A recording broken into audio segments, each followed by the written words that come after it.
We are living in a literary renaissance driven by independent publishing, a thirst for novel stories and digital democratisation. The last decade has seen phenomenal growth in audiobooks and podcasts, especially during the pandemic.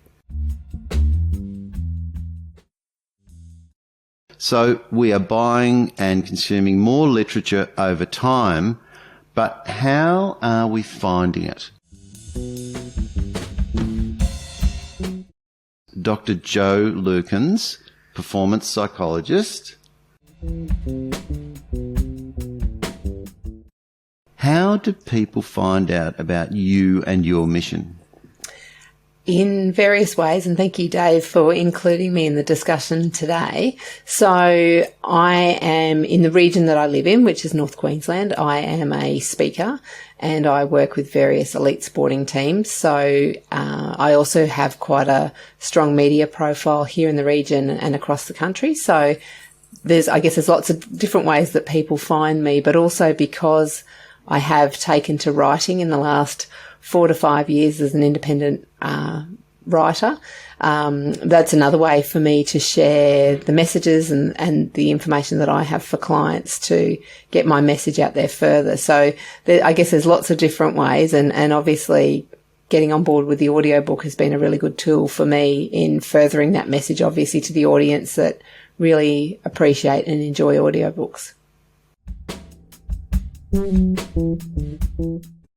Joe, how do you feel about this as well? Because in many ways, Joe is kind of Joe's a lovely hybrid, because Joe has the audiobook, plus she's been successful in podcasting, and also has lots of regular radio through media as well. So I'd love to hear your thoughts on how all your audio assets and book assets have contributed towards getting your message across, Joe. Thank you, Dave. I don't know that I've been referred to as a lovely hybrid before, so I'll take that. That's awesome. And you're right, I do. I find value, and I mean, I guess that's what we're trying to do as business owners too, is to work out where do we invest our time and our energy and resources in trying to share our messages. And so I find that being a podcast guest really valuable, because of course you're across a broad range of audiences then when you do that. And I kind of almost apologetically say I sort of have a podcast, because what I do is I have a regular weekly radio interview that I do, but any radio interviews that I do, we have those all sitting in the one location. So let's call it a podcast, but it's, there's 110 episodes. So I'm sure it's a podcast in some way, shape or form. So, but again, it's what I find with the auditory is that it enables people to, as Stephanie was saying, to get to know me better, that your voice, your style all comes across in a way when you are speaking to it, the things that you're passionate come across, where your expertise sits is evident. So I think there's a lot of value in that. And of course, with me looking at it through the psychological lens, we know that people have different preferred learning styles. So, for someone who is a reader and needs to have the book in front of them, it's a very different experience to having the audio book. So I think what it does, and I work in an audience, a lot of my demographic is quite different to who Stephanie and Jules are speaking to, in that it varies, but I do have a lot of my demographic that are male, and I work with elite athletes, and I have female athletic teams as well. So I want to recognise that I have both of those, but I have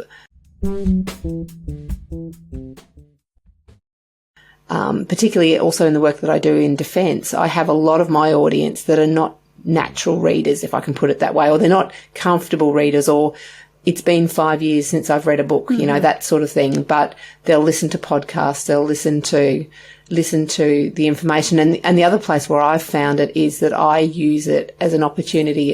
It's the most wonderful business card that I could have, because if I'm meeting a new coach or a new CEO of an organisation who might want me to translate elite performance for them for their organisation, the number of times I've had someone who's rung me that they're at an airport and they've said, I'd love to talk to you about this when I get back from wherever I am. And I say, have you got capacity to download a file. Can I send you a copy of my audiobook? And the number of times I've done it when they've literally been standing in the queue to get on the plane, and then they've stepped off the plane from wherever they are, and they've gone, yeah, I've just listened to your book. Let's. So for me, it's a business card on steroids.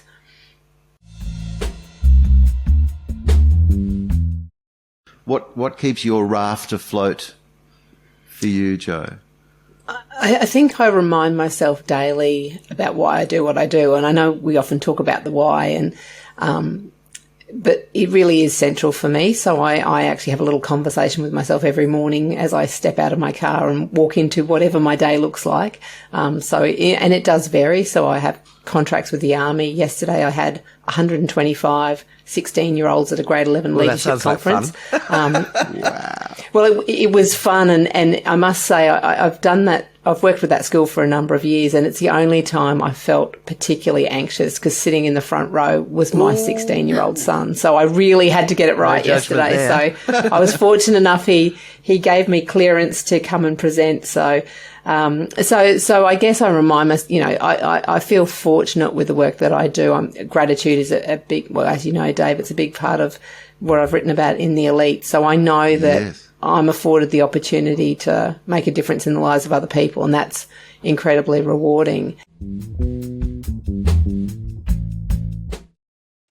So I'm very much passionate about the topics that I talk about. I get to work in a space that not everyone gets to go to. I have an ID pass, and I get to drive through the gate at the military barracks, and I get to see that part of the world. I work with a professional football team, and I get to see what happens behind the scenes of the game. I got to go to a world, so I've been very fortunate in the opportunities that I have been offered and I have created for myself.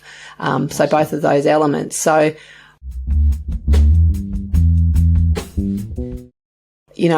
I'm grateful every day for why I get to do what I do. And I was thinking about that question you put to Stephanie and Jules before, and interesting, it's got me thinking about, partnerships and sponsorships and so forth, because that's not something I've even thought about, how that might potentially link in with the work that I do. And maybe it does and maybe it doesn't. And so now I'm going to go and have a little think about that. But the thing that occurred to me as you were asking them that question is, what's freed me up financially to do some of the things that I have. And I don't know how typical this response would be, but I've learned to say no to stuff. That I, prior to 2019, when I wrote The Elite, that's kind of my year, because I'm 32 years into my profession. So I had spent 27 years or something one-on-one counselling with people, which was incredible work. And it's such a privilege to work with people. And it's fee for service. And if you're not in front of someone, then you're not helping someone and you're not getting paid. So I've stopped doing all of that work. And what that gave me the gift of was a very empty diary. And so then just opportunity after opportunity just kept presenting itself, because I could choose when to say no and choose when to say yes. And I think,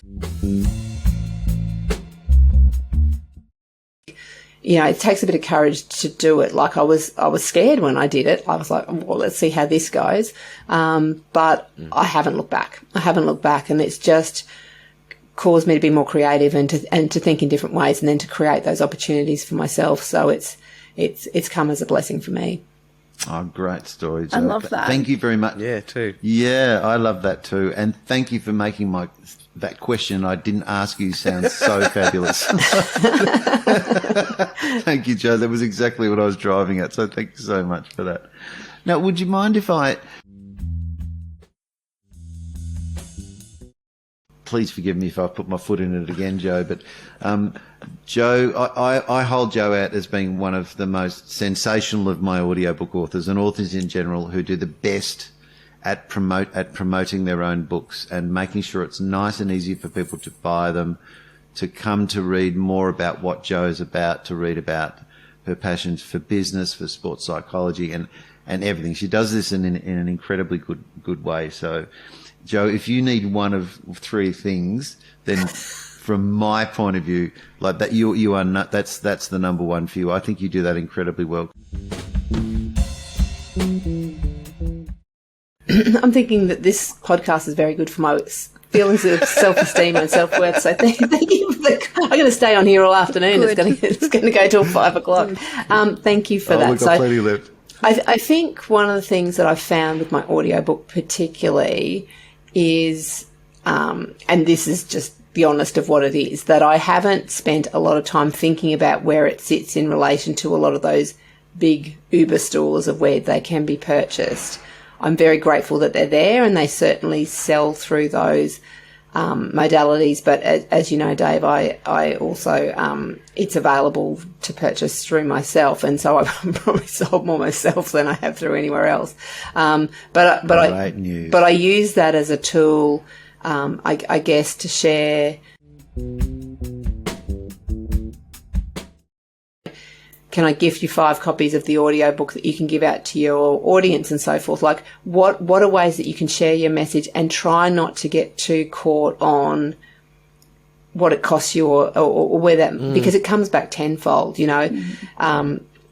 I know we're talking about audiobooks, but I had a copy of The Elite sitting. I gifted a copy to my dentist, and they left it on front reception. And I live in North Queensland, so I'm in a relatively small community, and someone who I've personally known for over 10 years asked me to do some work for them and for their organisation because they picked it up in the dentist.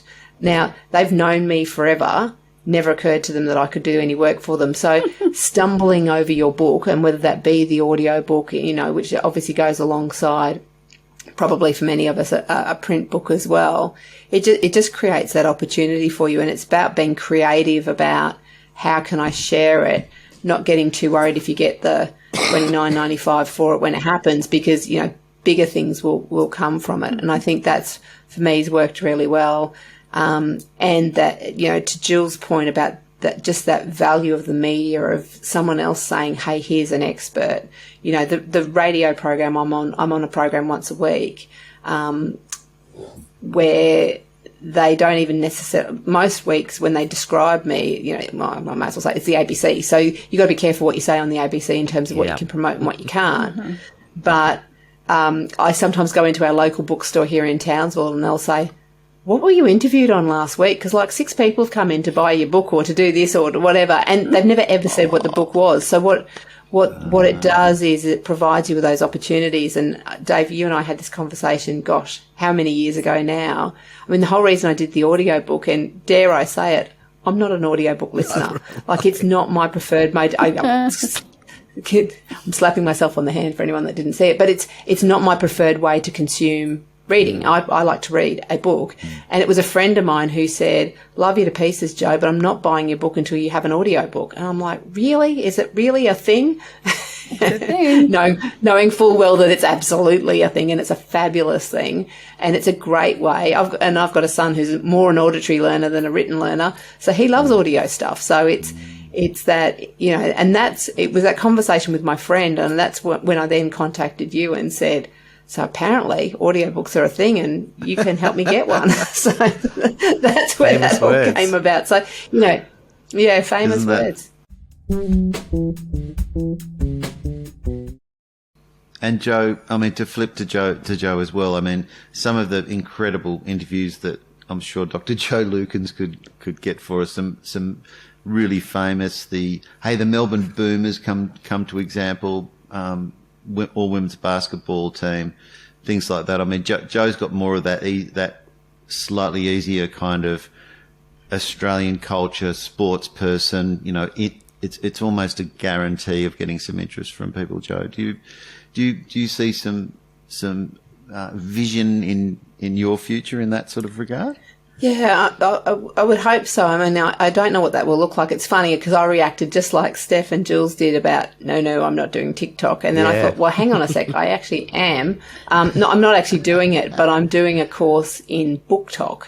Because of course book talk is such a big field, and I've got that sitting there I've got that course sitting there that it's part of another suite of things that I'm doing. Like I often am an early adopter of things, although I've left TikTok, just let it run off into the wind because I've got some other things happening at the moment. So I'm always curious about what that next thing might be and how to have those conversations and to talk with people and connect it. I think, Steph, maybe we're about to say the same thing. One of the things I love about the online training is then putting it up to 1.5. Or 2. Depending on who's talking. Double You speed. can go to 3, you can, Yeah. or 2.7 I think you can go love to, it. and it's like, it's Wow. mind-blowingly hard, yeah. And to Joe Lukins.